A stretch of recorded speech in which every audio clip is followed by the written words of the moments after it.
1930 চলছে কংগ্রেসের অধিবেশন। ব্রিটিশ পুলিশ বাহিনী ক্ষিপ্ত তখন। গ্রেপ্তার হলো কংগ্রেস নেতা 10 জন। ব্রিটিশ ম্যাজিস্ট্রেট করল বিচার, বিচারে 6 মাস জেল। 10 জন কংগ্রেস নেতা একে একে করল কারাবরণ। ডক্টর বিধানচন্দ্র রায়, তুমি কয়েদি অন্যতম। তুমিও বাদ পড়লে না ওই ব্রিটিশ অনুশাসন। Central Alipore jail. প্রথম শ্রেণীর কয়েদি ডক্টর রায় জেল কম্পাউন্ডে তুমি চলেছ সদর্পে। স্বাধীন দেশ দেখার লোককে ব্রিটিশ শাসনের ঘৃণা তোমার পক্ষে। তোমার হলো না সশ্রম কারাদণ্ড, তুমি চেয়ে নিলে সশ্রম। এইভাবেই সময় করবে অতিক্রম। মেজর পাটনির দেওয়া প্রস্তাব তুমি করলে গ্রহণ, নিলে দায়িত্বভার।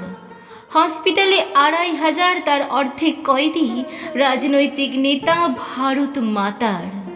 তুমি শুরু করলে কয়েদি হয়ে কয়েদির জীবন।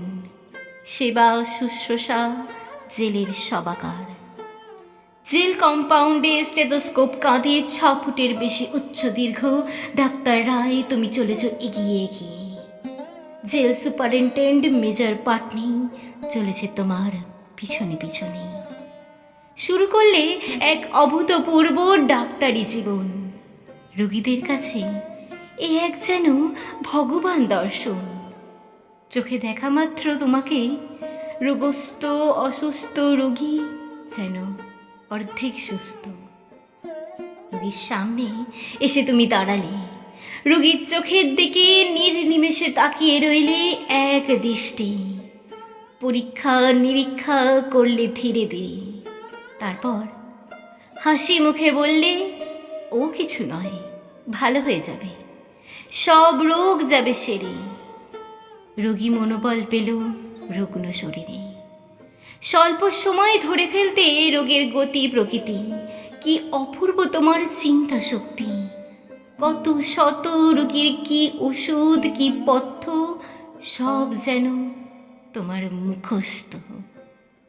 অসহায় দরিদ্র রোগীর তুমি নিজেই জোগাতে ওষুধ পথ্য। তুমি তাদের দান করতে অর্থ। তোমার ছোঁয়ায় জেলে কমল রোগী মৃত্যুর হার। জেলে কারাদণ্ডের মেয়াদ হলো মুকুব তোমার।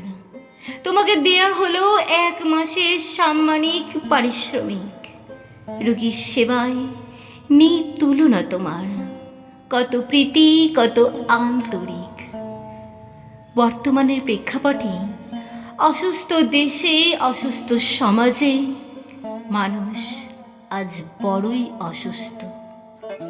ডক্টর বিধানচন্দ্র রায়, তোমার মতো ডাক্তার জন্মলোক প্রতি ঘরে।